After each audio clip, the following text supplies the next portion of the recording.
Seigneur, tu nous appelles et nous allons vers toi.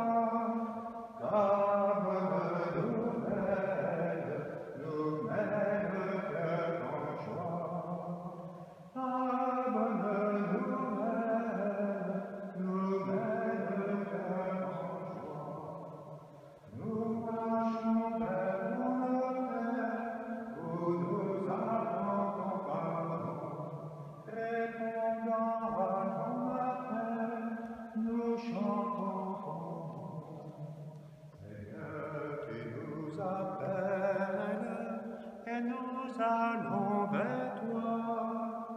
Ta bonne nouvelle nous met le cœur en joie.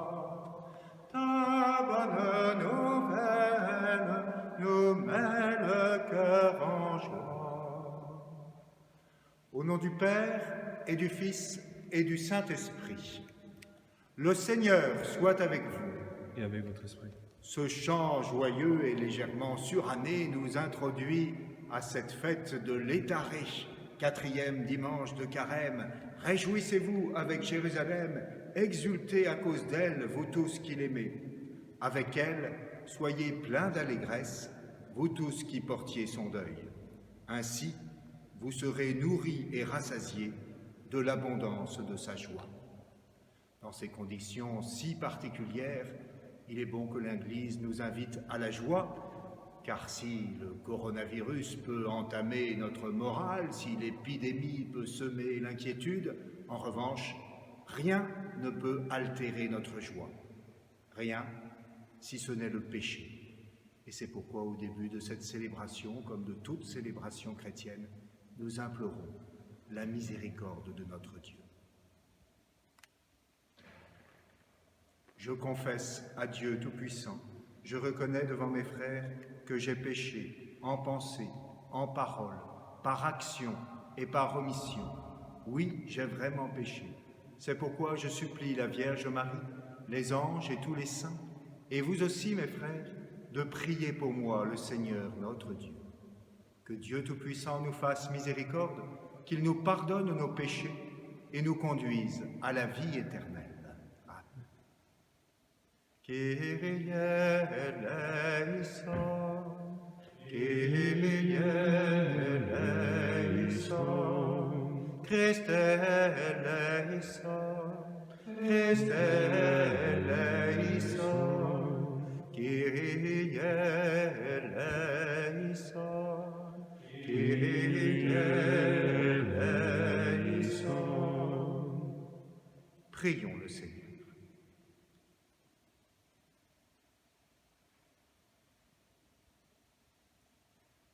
Dieu qui a réconcilié avec toi toute l'humanité en lui donnant ton propre Fils, augmente la foi du peuple chrétien pour qu'il se hâte avec amour au-devant des fêtes pascales qui approchent, par Jésus-Christ ton Fils, notre Seigneur, qui vit et règne avec toi dans l'unité du Saint-Esprit, maintenant et pour les siècles des siècles. Amen. Amen.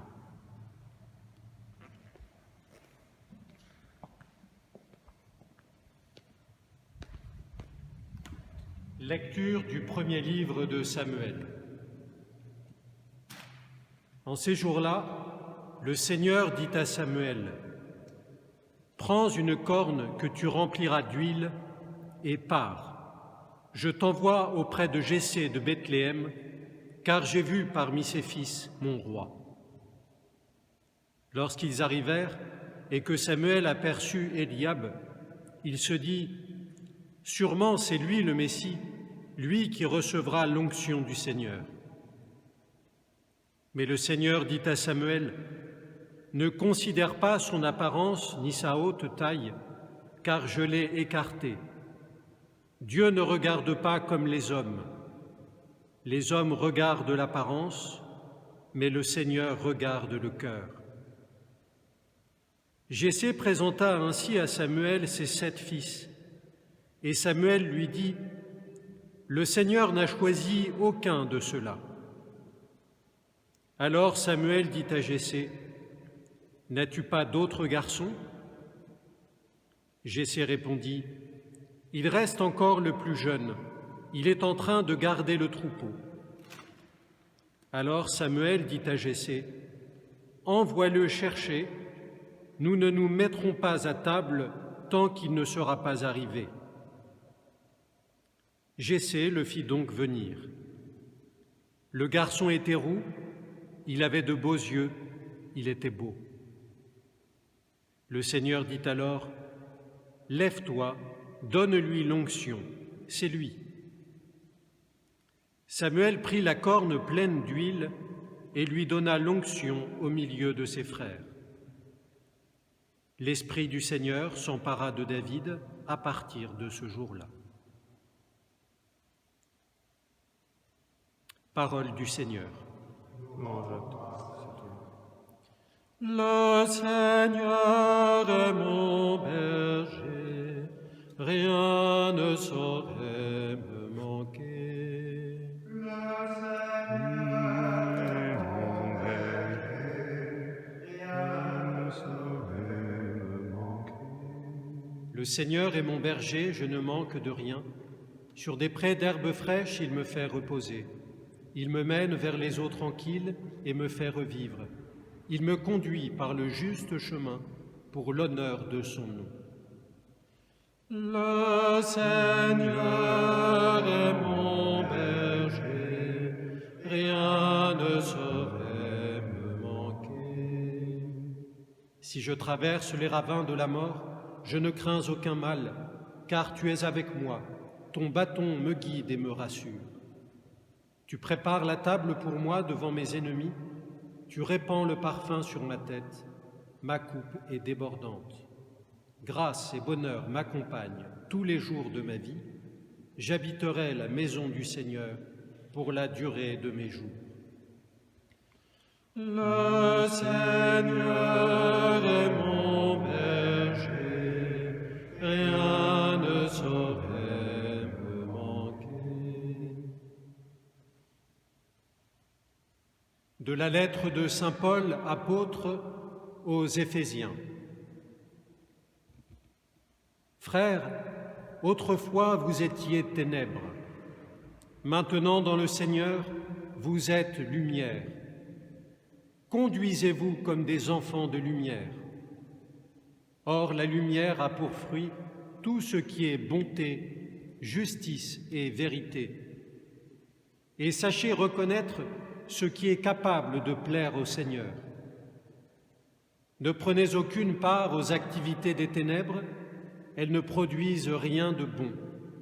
Démasquez-les plutôt.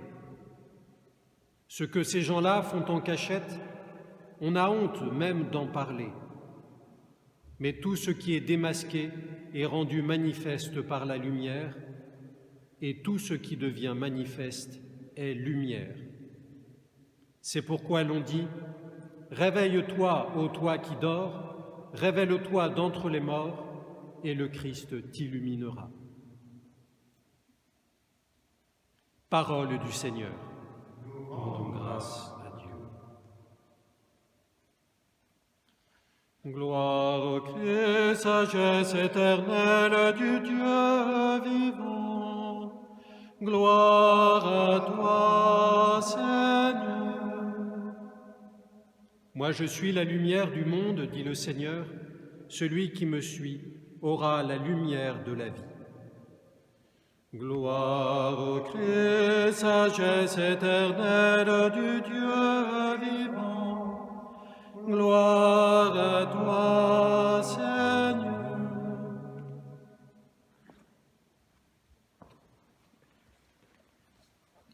Le Seigneur soit avec vous. Et avec votre esprit. Évangile de Jésus-Christ selon saint Jean. Gloire à toi, Seigneur. En ce temps-là, en sortant du temple, Jésus vit sur son passage un homme aveugle de naissance. Ses disciples l'interrogèrent. « Rabbi, qui a péché, lui ou ses parents, pour qu'il soit né aveugle ?»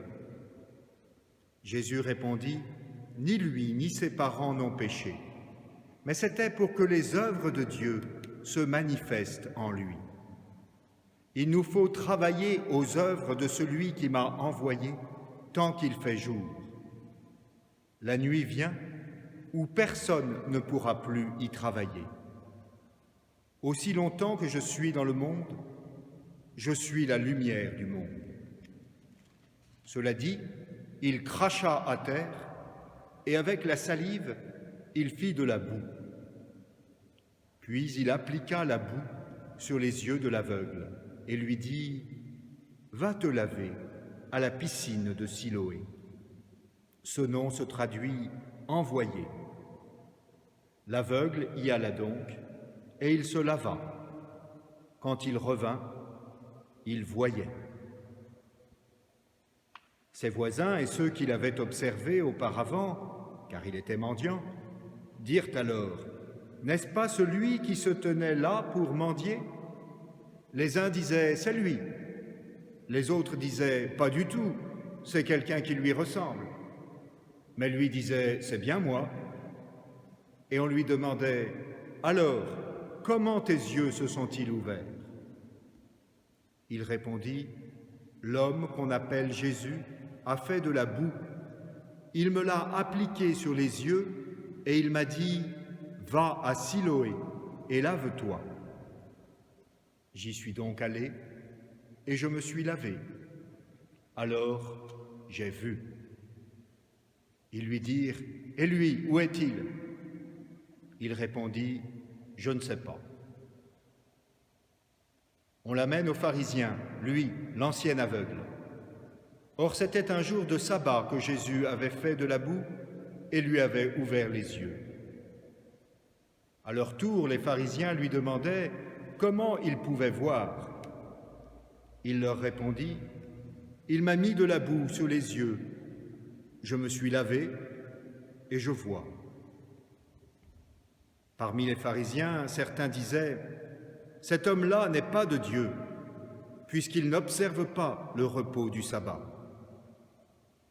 D'autres disaient « Comment un homme pécheur peut-il accomplir des signes pareils ?» Ainsi donc, ils étaient divisés. Alors il s'adresse de nouveau à l'aveugle. « Et toi, que dis-tu de lui, puisqu'il t'a ouvert les yeux ?» Il dit « C'est un prophète. » Or, les Juifs ne voulaient pas croire que cet homme avait été aveugle et que maintenant il pouvait voir. C'est pourquoi ils convoquèrent ses parents et leur demandèrent « Cet homme est bien votre fils, et vous dites qu'il est né aveugle. Comment se fait-il qu'à présent il voit ?» Les parents répondirent « Nous savons bien que c'est notre fils et qu'il est né aveugle. Mais comment il peut voir maintenant ? Nous ne le savons pas. Et qui lui a ouvert les yeux ? Nous ne le savons pas non plus. Interrogez-le, il est assez grand pour s'expliquer. » Ses parents parlaient ainsi parce qu'ils avaient peur des Juifs. En effet, ceux-ci s'étaient déjà mis d'accord pour exclure de leurs assemblées tous ceux qui déclareraient publiquement que Jésus est le Christ. Voilà pourquoi les parents avaient dit « Il est assez grand, interrogez-le ». Pour la seconde fois, les pharisiens convoquèrent l'homme qui avait été aveugle et ils lui dirent « Rends gloire à Dieu, nous savons, nous, que cet homme est un pécheur. » Il répondit « Est-ce un pécheur ? Je n'en sais rien. Mais il y a une chose que je sais.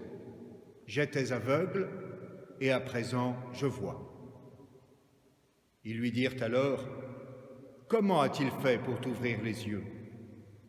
Il leur répondit « Je vous l'ai déjà dit et vous n'avez pas écouté. Pourquoi voulez-vous m'entendre encore une fois ? Serait-ce que vous voulez, vous aussi, devenir ses disciples ?» Ils se mirent à l'injurier. « C'est toi qui es son disciple. Nous, c'est de Moïse que nous sommes les disciples. Nous savons que Dieu a parlé à Moïse, mais celui-là, nous ne savons pas d'où il est. » L'homme leur répondit « Voilà bien ce qui est étonnant. Vous ne savez pas d'où il est, et pourtant il m'a ouvert les yeux. » Dieu, nous le savons, n'exauce pas les pécheurs. Mais si quelqu'un l'honore et fait sa volonté, il l'exauce. Jamais encore on n'avait entendu dire que quelqu'un ait ouvert les yeux à un aveugle de naissance. Si lui n'était pas de Dieu, il ne pourrait rien faire. Ils répliquèrent, « Tu es tout entier dans le péché depuis ta naissance, et tu nous fais la leçon ?» Et ils le jetèrent dehors. Jésus apprit qu'il l'avait jeté dehors. Il le retrouva et lui dit, « Crois-tu au Fils de l'homme ?» Il répondit, « Et qui est-il, Seigneur, pour que je croie en lui ?» Jésus lui dit, « Tu le vois, c'est lui qui te parle. » Il dit, « Je crois, Seigneur. » Et il se prosterna devant lui. Jésus dit alors, « Je suis venu en ce monde pour rendre un jugement, que ceux qui ne voient pas puissent voir, et que ceux qui voient deviennent aveugles. » Parmi les pharisiens, ceux qui étaient avec lui entendirent ces paroles et lui dirent, « Serions-nous aveugles, nous aussi ?» Jésus leur répondit, « Si vous étiez aveugles, vous n'auriez pas de péché. Mais du moment que vous dites « nous voyons », votre péché demeure. » Acclamons la parole de Dieu. Louange à toi, Seigneur Jésus.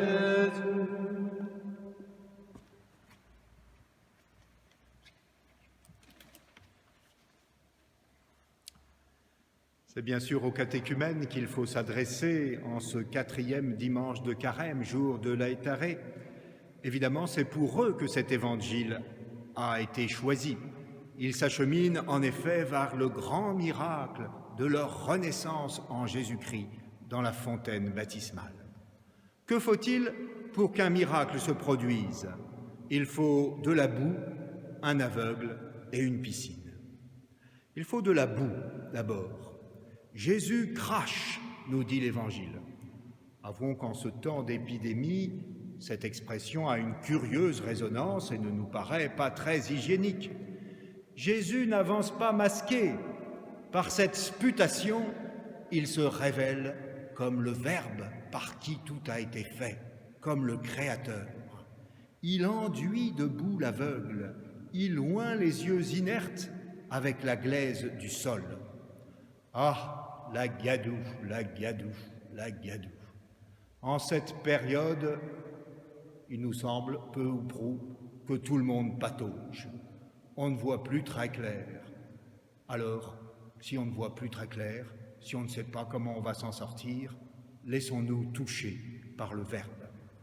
Souvenons-nous qu'au commencement était le Verbe, qu'au commencement, Dieu créa le ciel et la terre, qu'au commencement, c'était le tohu-bohu, l'obscurité et le chaos, un abat de boue informe dans la nuit.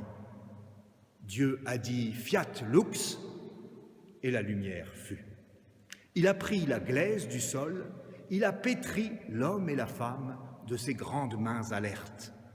Et c'est ainsi que l'homme s'est appelé Adama, Adam, le glébeux, le bouseux, le fangeux.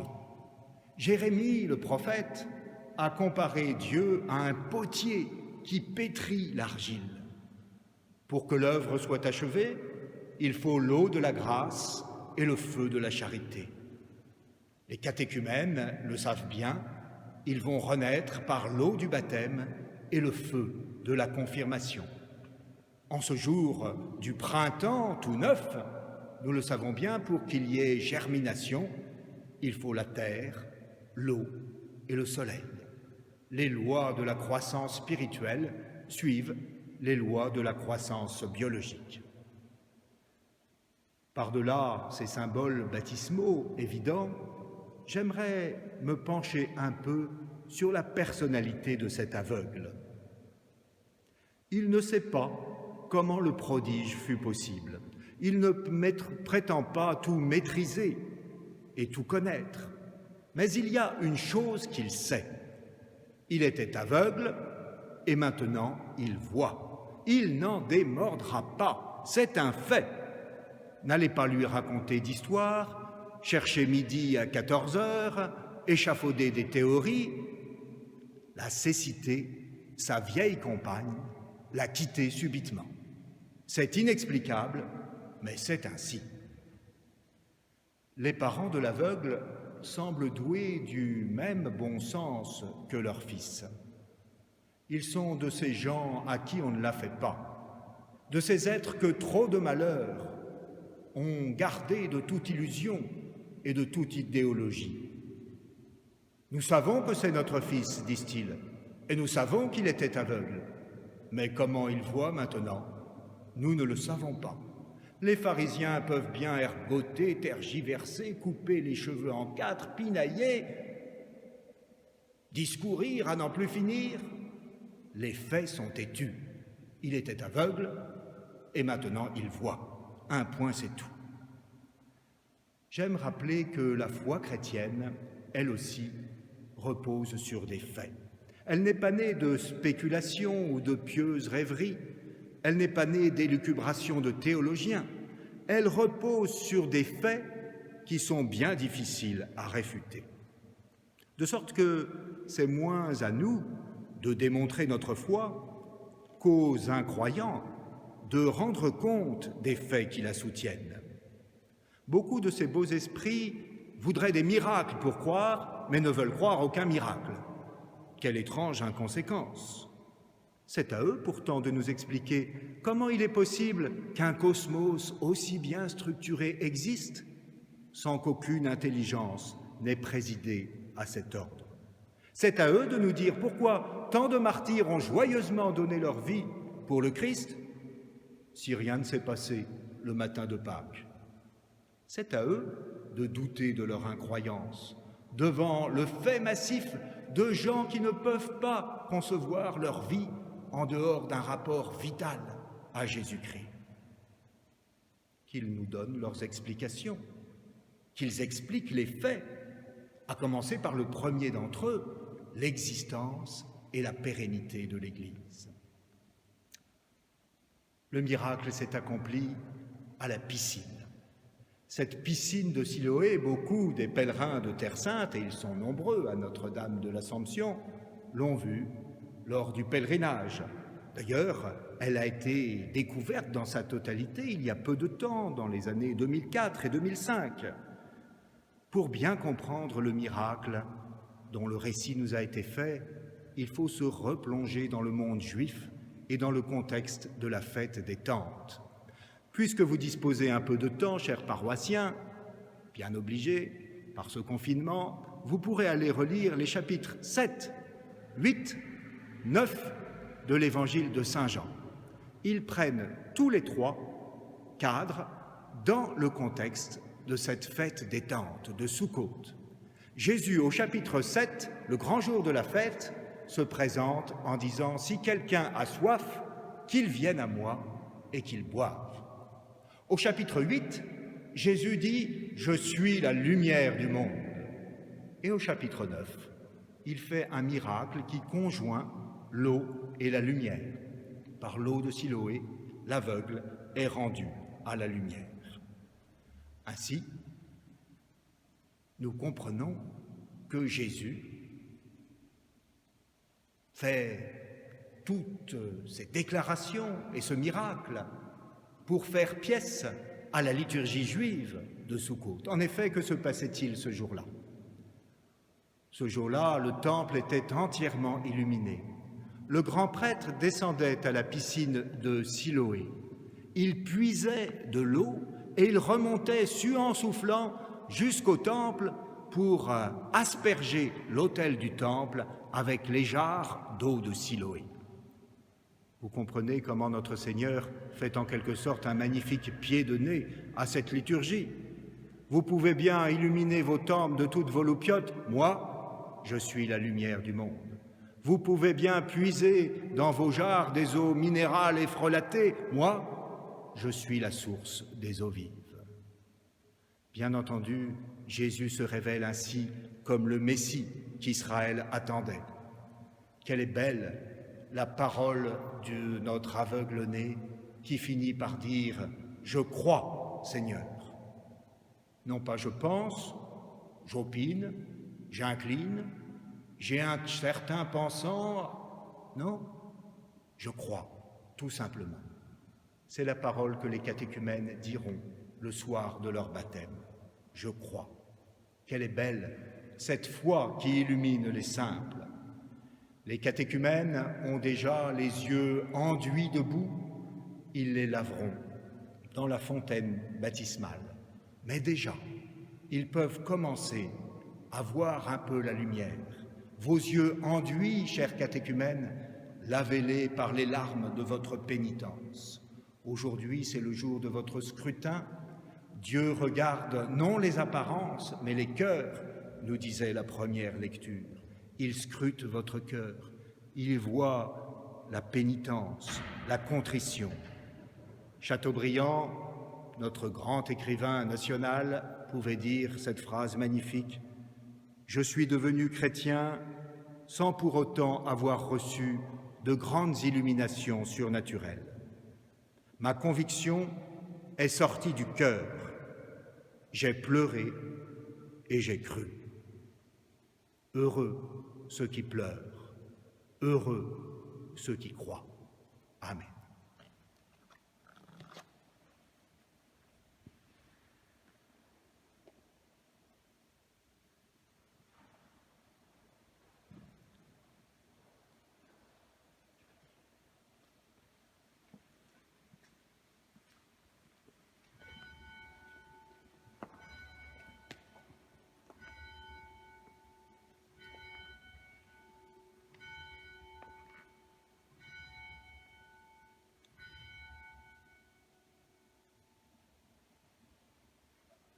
Je crois en un seul Dieu, le Père Tout-Puissant, Créateur du ciel et de la terre, de l'univers visible et invisible. Je crois en un seul Seigneur, Jésus-Christ, le Fils unique de Dieu, né du Père avant tous les siècles.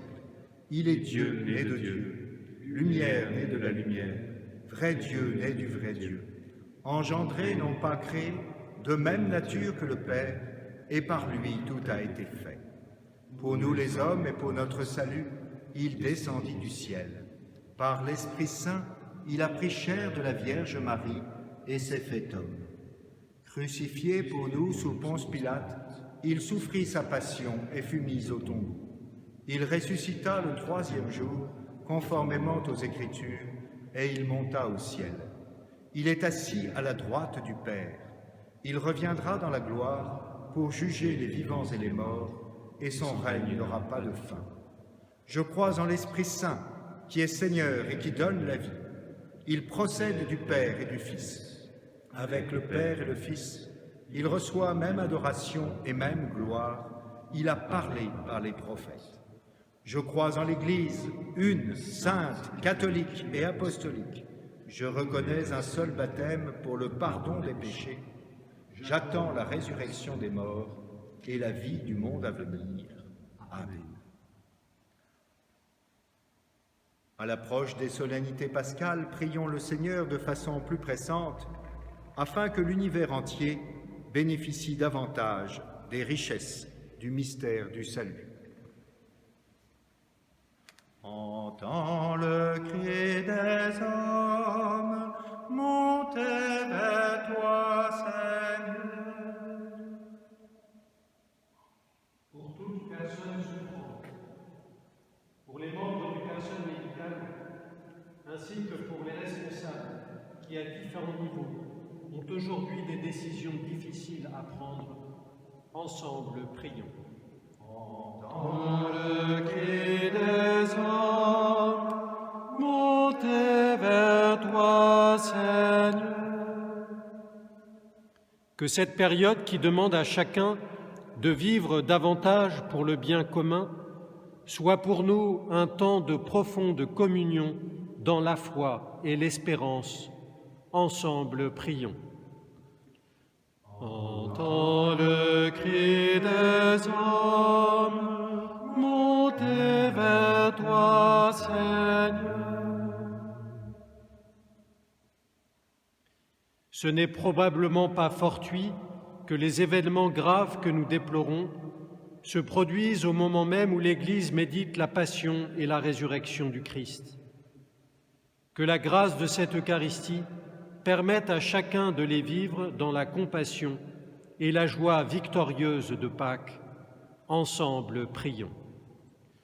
Entends le cri des hommes, montez vers toi, Seigneur. Des catéchumènes se préparent partout dans le monde à recevoir le baptême qui ouvre à tout croyant les portes de la vie.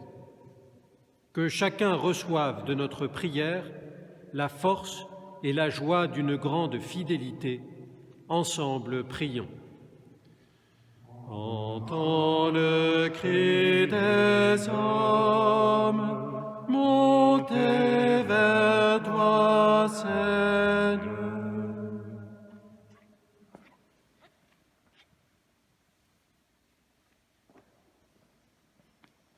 Regarde avec bonté, Seigneur, le peuple qui se confie en ta miséricorde. Et comme il ne peut subsister sans toi, soutiens-le maintenant de tes bienfaits pour qu'il progresse jusqu'à l'éternité, par Jésus le Christ, notre Seigneur. Amen.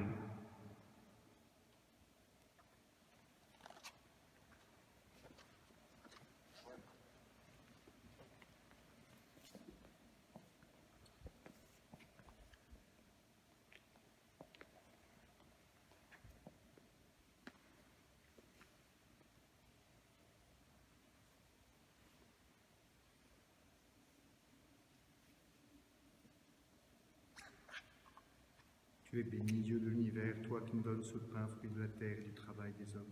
Nous te le présentons, il deviendra le pain de la vie. Béni soit Dieu, maintenant et toujours.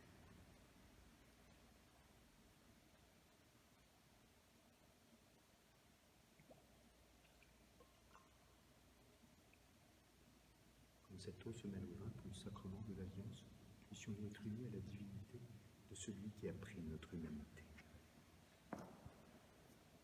Tu es béni, Dieu de l'univers, toi qui nous donnes ce vin, fruit de la vigne et du travail des hommes. Nous te le présentons, il deviendra le vin du royaume éternel. Béni soit Dieu, maintenant et toujours. Humbles épaules, nous te supplions, Seigneur, accueillis, que notre sacrifice en ce jour trouve grâce devant toi. Lave-moi de mes fautes, Seigneur, purifie-moi de mes péchés.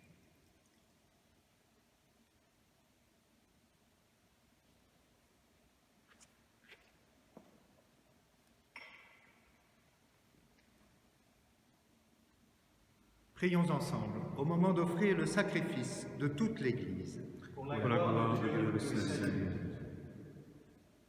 Seigneur, nous te présentons dans la joie le sacrifice qui sauve notre vie et nous te prions humblement.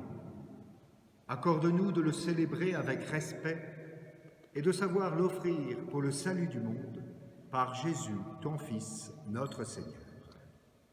Amen. Le Seigneur soit avec vous. Et avec votre esprit. Élevons notre cœur. Nous le tournons vers le Seigneur. Rendons grâce au Seigneur notre Dieu. Cela est juste et bon. Vraiment, il est juste et bon de te rendre gloire, de t'offrir notre action de grâce toujours et en tout lieu. À toi, Père très saint, Dieu éternel et tout-puissant, par le Christ notre Seigneur. En prenant la condition humaine, il a guidé vers la lumière de la foi l'humanité qui s'en allait dans les ténèbres. Et par le bain qui fait renaître, il a donné aux hommes nés dans le péché de devenir vraiment fils de Dieu. Voilà pourquoi le ciel et la terre t'adorent. Ils te chantent leur hymne toujours nouvelle. Et nous-mêmes, unissant notre voix à celle des anges, nous t'acclamons en chantant.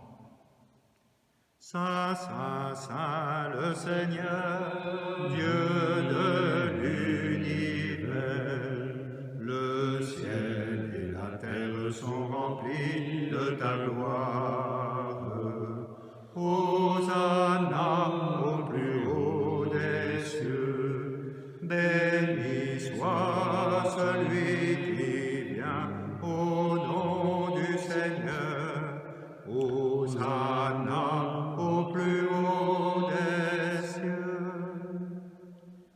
Tu es vraiment saint, Dieu de l'univers, et toute la création proclame ta louange. Car c'est toi qui donnes la vie, c'est toi qui sanctifies toutes choses, par ton Fils Jésus-Christ notre Seigneur, avec la puissance de l'Esprit Saint. Et tu ne cesses de rassembler ton peuple, afin qu'il te présente, partout dans le monde, une offrande pure. C'est pourquoi nous voici rassemblés devant toi, et dans la communion de toute l'Église, en ce premier jour de la semaine, nous célébrons le jour où le Christ est ressuscité d'entre les morts. Par lui que tu as élevé à ta droite, Dieu Tout-Puissant, nous te supplions de consacrer toi-même les offrandes que nous apportons. Sanctifie-les par ton Esprit, pour qu'elles deviennent le corps et le sang de ton Fils, Jésus-Christ notre Seigneur, qui nous a dit de célébrer ce mystère. La nuit même où il fut livré, il prit le pain. En te rendant grâce, il le bénit, il le rompit et le donna à ses disciples en disant : « Prenez et mangez-en tous. Ceci est mon corps livré pour vous. »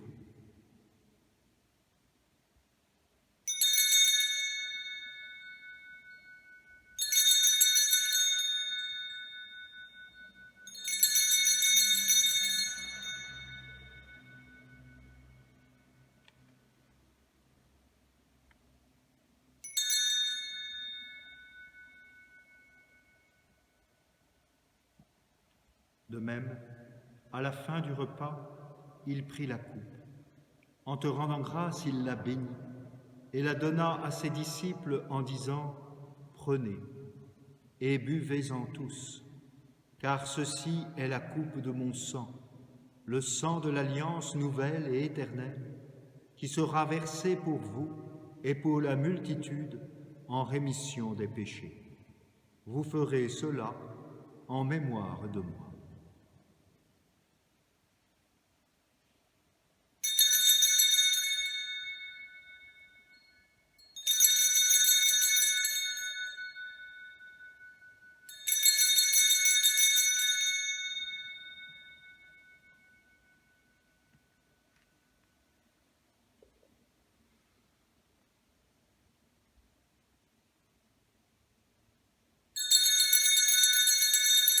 Il est grand le mystère de la foi. Nous proclamons ta mort, Seigneur Jésus. Nous célébrons ta résurrection. Nous attendons ta venue dans la gloire. En faisant mémoire de ton Fils, de sa passion qui nous sauve, de sa glorieuse résurrection, et de son ascension dans le ciel, alors que nous attendons son dernier avènement, nous présentons cette offrande vivante et sainte pour te rendre grâce. Regarde, Seigneur, le sacrifice de ton Église, et daigne y reconnaître celui de ton Fils qui nous a rétablis dans ton alliance. Quand nous serons nourris de son corps et de son sang, et remplis de l'Esprit Saint, accorde-nous d'être un seul corps et un seul esprit dans le Christ. Que l'Esprit Saint fasse de nous une éternelle offrande à ta gloire, pour que nous obtenions un jour les biens du monde à venir, auprès de la Vierge Marie, la bienheureuse Mère de Dieu, avec Saint Joseph, son époux, avec les apôtres, les martyrs et tous les saints qui ne cessent d'intercéder pour nous. Et maintenant nous te supplions, Seigneur, par le sacrifice qui nous réconcilie avec toi, étends au monde entier le salut et la paix. Affermis la foi et la charité de ton Église au long de son chemin sur la terre. Veille sur ton serviteur, le pape François, et notre évêque Michel, l'ensemble des évêques, les prêtres, les diacres, et tout le peuple des rachetés. Écoute les prières de ta famille assemblée devant toi et ramène à toi, Père très aimant, tous tes enfants dispersés.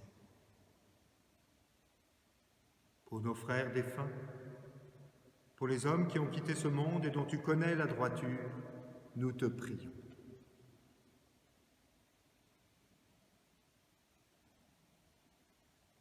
Reçois-les dans ton royaume, où nous espérons être comblés de ta gloire, tous ensemble et pour l'éternité, par le Christ notre Seigneur, par qui tu donnes au monde toute grâce et tout bien.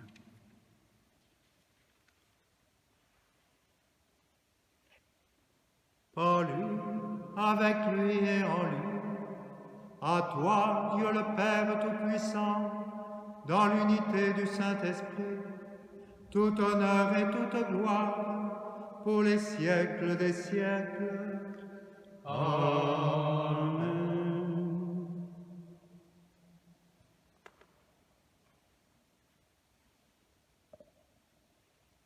Unis dans le même esprit, nous pouvons dire avec confiance la prière que nous avons reçue du Sauveur. Notre Père, qui es aux cieux, que ton nom soit sanctifié, que ton règne vienne, que ta volonté soit faite sur la terre comme au ciel. Donne-nous aujourd'hui notre pain de ce jour. Pardonne-nous nos offenses, comme nous pardonnons aussi à ceux qui nous ont offensés. Et ne nous laisse pas entrer en tentation, mais délivre-nous du mal. Délivre-nous de tout mal, Seigneur, et donne la paix à notre temps. Par ta miséricorde, libère-nous du péché. Rassure-nous devant les épreuves, en cette vie où nous espérons le bonheur que tu promets et l'avènement de Jésus-Christ, notre Sauveur. Car c'est à toi qu'appartiennent le règne, la puissance et la gloire pour les siècles des siècles. Seigneur Jésus-Christ, tu as dit à tes apôtres, « Je vous laisse la paix, je vous donne ma paix. » Ne regarde pas nos péchés, mais la foi de ton Église. Pour que ta volonté s'accomplisse, donne-lui toujours cette paix et conduis-la vers l'unité parfaite, toi qui règnes pour les siècles des siècles. Amen. Que la paix du Seigneur soit toujours avec vous. Et avec votre esprit.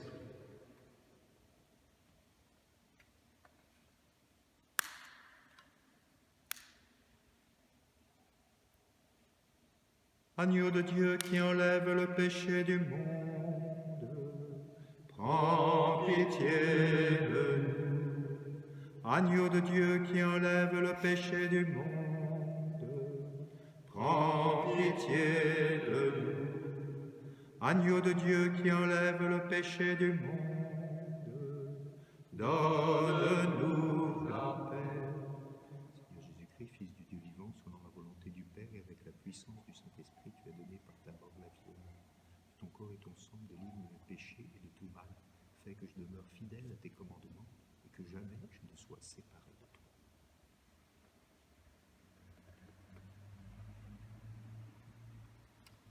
Heureux les invités au repas du Seigneur. Voici l'agneau de Dieu qui enlève le péché du monde. Seigneur, je ne suis pas digne de te recevoir, mais dis seulement une parole et je serai guéri. Le corps du Christ nous garde la vie.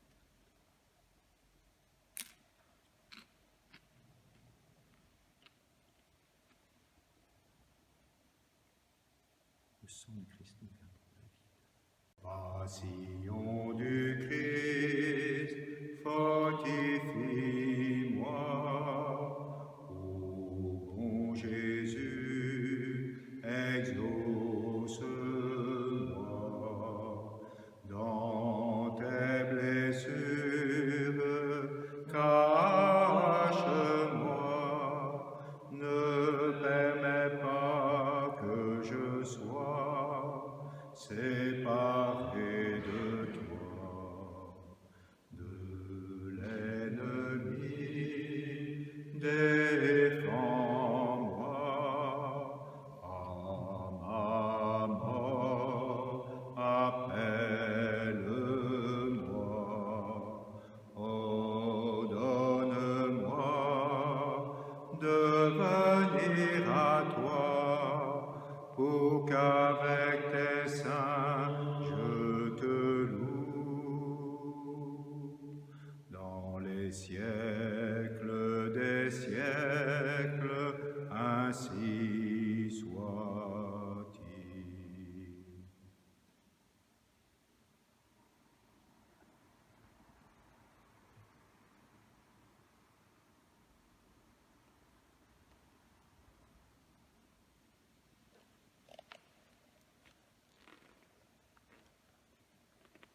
Prions encore le Seigneur.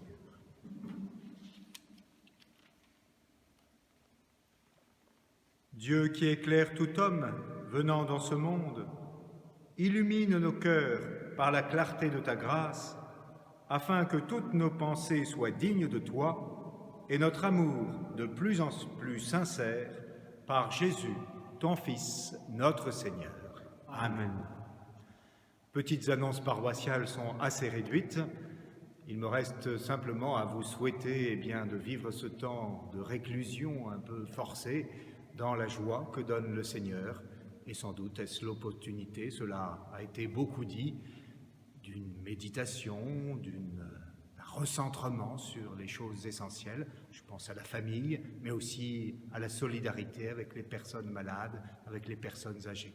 Sachons vivre ce temps comme de vrais et fiers chrétiens et sachons que tous les tunnels conduisent vers la lumière de Pâques nous est promise.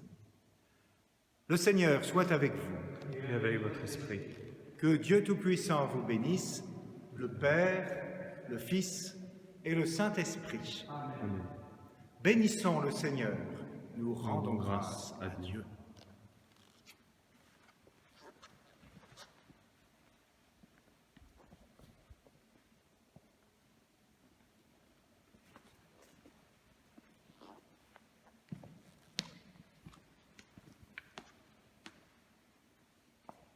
Ave Regina Caelum, Ave Domina Angelorum, Salve radix, salve voca, ex qua mundo lux est oca, Gaude Virgo gloriosa, super omnes speciosa, Valeo valle de